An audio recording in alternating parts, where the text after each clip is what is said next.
জনাব বিচাৰিছো কেবিনেটত মুখ্যমন্ত্ৰীয়ে গুৰুত্বপূৰ্ণ মন্তব্য কৰিছে জুবিন ক্ষেত্ৰক লৈ যি বিতৰ্ক হৈছিল সেই সন্দৰ্ভত মন্তব্য কৰিছে ভূপেন হাজৰিকা আৰু জুবিন গাৰ্গক সমানে সন্মান দিব বিচাৰে চৰকাৰে এই সন্দৰ্ভত সবিশেষ খবৰ জনাব বিচাৰিছো কেবিনেট বৈঠকত এতিয়া গুৰুত্বপূৰ্ণ মন্তব্য কৰিছে মুখ্যমন্ত্ৰীগৰাকীয়ে ভূপেন হাজৰিকাৰ লগতে জুবিন গাৰ্গক সমানে সন্মান দিয়াৰ ব্যৱস্থা কৰিব চৰকাৰে জুবিন ক্ষেত্ৰৰ পৰিধি যি বিতৰ্ক হৈ আছে সেই সম্পৰ্কীয় মন্তব্য কৰিছে মুখ্যমন্ত্ৰীগৰাকীয়ে আৰু জুবিন ক্ষেত্ৰৰ বিতৰ্কক লৈ অশোক সিংহলক বিতৰ্কৰ মাজলৈ নানিবলৈ কৈছে জুবিন গাৰ্গ সদায় জুবিন গাৰ্গে অশোক সিংহলৰ লগত কিবা কথা থাকিলে অশোক সিংহলৰ লগত পাতিব লাগে জুবিনক টানি আনিব নালাগে বুলি মুখ্যমন্ত্ৰীগৰাকীয়ে মন্তব্য কৰিছে আৰু অশোক সিংহলৰ মাটিক লৈ জুবিনক টানিব নালাগে যদি অশোক সিংহলৰ লগত বিশেষ কথা আছে মাটিৰ লগত কথা আছে সেই কথা অশোক সিংহলৰ লগত পাতিব লাগে জুবিনক শান্তিয়ে শুবলৈ দিয়া সমাধি ক্ষেত্ৰত জুবিন গাৰ্গ শান্তিয়ে থাকক এইদৰে মন্তব্য কৰিছে মুখ্যমন্ত্ৰীগৰাকীয়ে আৰু জুবিনক সন্মান দিব মুখ্যমন্ত্ৰীগৰাকীয়ে তেজেৰে যেহেতু 18 নৱেম্বৰত জুবিন গাৰ্গৰ জন্মদিন অনুষ্ঠিত কৰিব সেয়াক লৈ এতিয়া প্ৰস্তুতি চলাইছে চৰকাৰে আৰু মুখ্যমন্ত্ৰীগৰাকীয়ে নিজেই কৈছে মই তেজেৰে সন্মান দিব বিচাৰো জুবিন গাৰ্গক যেহেতু জুবিন গাৰ্গ সকলোৱে হিয়াৰ আমঠু আছিলে অসমৰ হাৰ্টথ্ৰব আছিলে সেই গতিকে জুবিন গাৰ্গক বিশেষ সন্মান প্ৰদান কৰিব 18 নৱেম্বৰত আৰু কেবিনেটত এই মন্তব্য কৰিছে মুখ্যমন্ত্ৰীগৰাকীয়ে আৰু ভূপেন হাজৰিকাৰ লগতে জুবিন গাৰ্গক সমানে সন্মান দিব বিচাৰিছে জুবিন ক্ষেত্ৰৰ পৰিধিক লৈ যি বিতৰ্ক হৈছে অশোক সিংহলৰ মাতৃৰ কথা আহি পৰিছে এই সন্দৰ্ভতো মুখ্যমন্ত্ৰীয়ে স্পষ্টীকৰণ দিছে আৰু জুবিন ক্ষেত্ৰৰ বিতৰ্কক লৈ অশোক সিংহলক নাটানিবলৈ কৈছে অশোক সিংহলৰ লগত কথা থাকিলে অশোক সিংহলৰ লগত পাতিব লাগে আৰু জুবিন গাৰ্গক শান্তিয়ে শুবলৈ দিয়ক বুলি কৈছে জুবিন ক্ষেত্ৰৰ কথা জুবিন আমি চিন্তা কৰিম সেইদৰে মন্তব্য কৰিছে এতিয়া কেবিনেটত মুখ্যমন্ত্ৰীগৰাকীয়ে আৰু জুবিন গাৰ্গক সন্মান দিব মুখ্যমন্ত্ৰীগৰাকীয়ে তেজেৰে দিম বুলি কৈছে জুবিন গাৰ্গ সকলোৱে হিয়াৰ আমঠু আছিল আৰু 18 নৱেম্বৰত যি জুবিন গাৰ্গৰ জন্মদিন আছে তাতে ভালকৈ তেওঁলোকে সন্মান দিব বিচাৰিছে চৰকাৰে তেজেৰে সন্মান দিম বুলি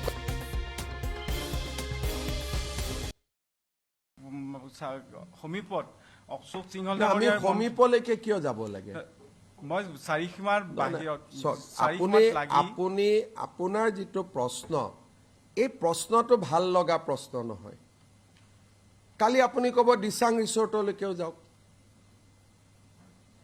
আপোনাৰ প্ৰশ্নটোৱে খুব টেষ্টফুল প্ৰশ্ন নহয় ভূপেন হাজৰিকাৰ সমাধিত 6.5 বিঘা মাটি আছে জুবিন গাৰ্গৰ সমাধিত আমি 10 বিঘা মাটি দিয়া আছে আৰু তাৰ কাৰণে আমি ইতিমধ্যে কৈছো যে অসমৰ দুগৰাকী হিয়াৰ আমঠু ভূপেন দা জুবিন দুইজনকে আমি এটা পৰ্যায়ত ৰাখিম আৰু বৰঞ্চ সময়ৰ লগত খাপ খুৱাই জুবিন গাৰ্গৰ সমাধিত আমি বেছি মাটি দিছো এটা আপোনালোকে যদি মোক কয় যে সোঁফালেও যাওক বাওঁফালেও যাওক ওপৰলৈকে যাওক তেনেকেতো নহব নহয় নে তেনেকে হ'ব পাৰে তেতিয়া ভূপেন হাজৰিকা সৰু হৈ গৈ থাকিব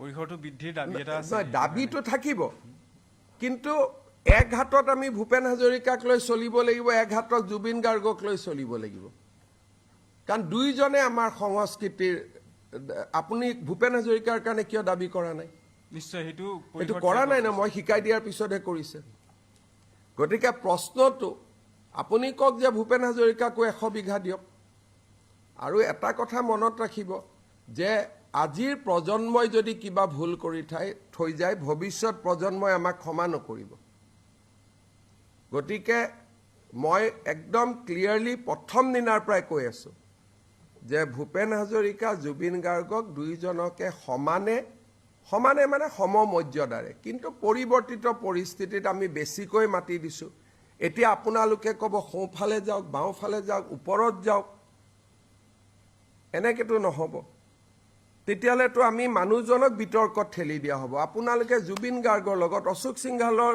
লৈ আনিলে অশোক সিংহলৰ মাটি আছে অশোক সিংহলৰ ইস্যু উলিয়াওক তাত জুবিনৰ নামটো কিয় ইউজ কৰিব লাগে তাৰমানে আপোনালোকে যেনে তেনে জুবিনক বিতৰ্কত ৰাখিব খোজে বিতৰ্কটো অশোক সিংহলৰ বিতৰ্ক হ'ব লাগে তাত জুবিনক কিয় সাঙুৰি ল'ব লাগে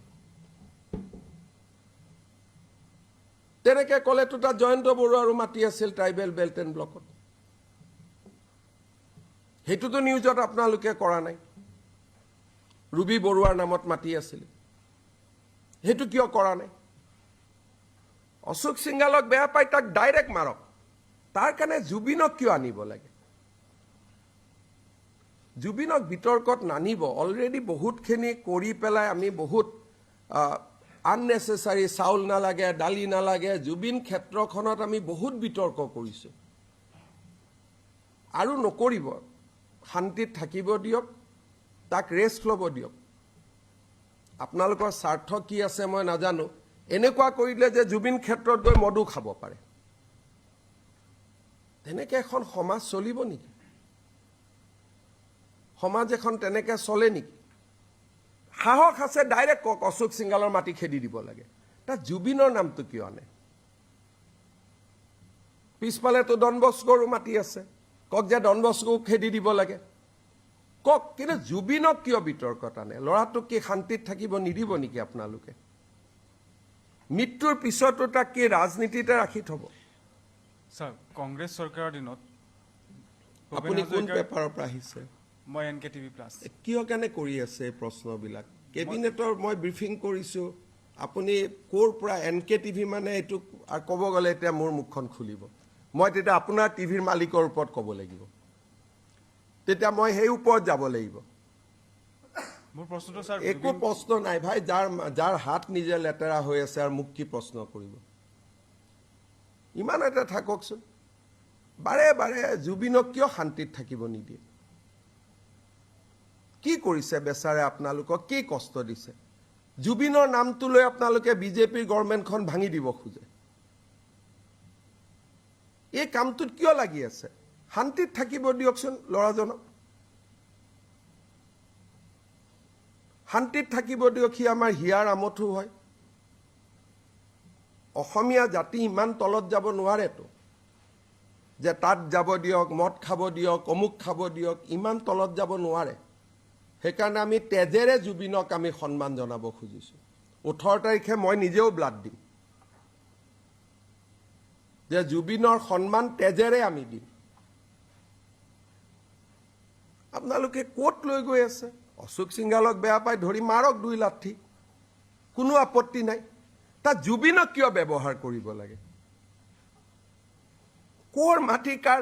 আপোনাৰ মালিকৰ ক'ত মাটি আছে চাব গৈছোঁ নেকি আমি?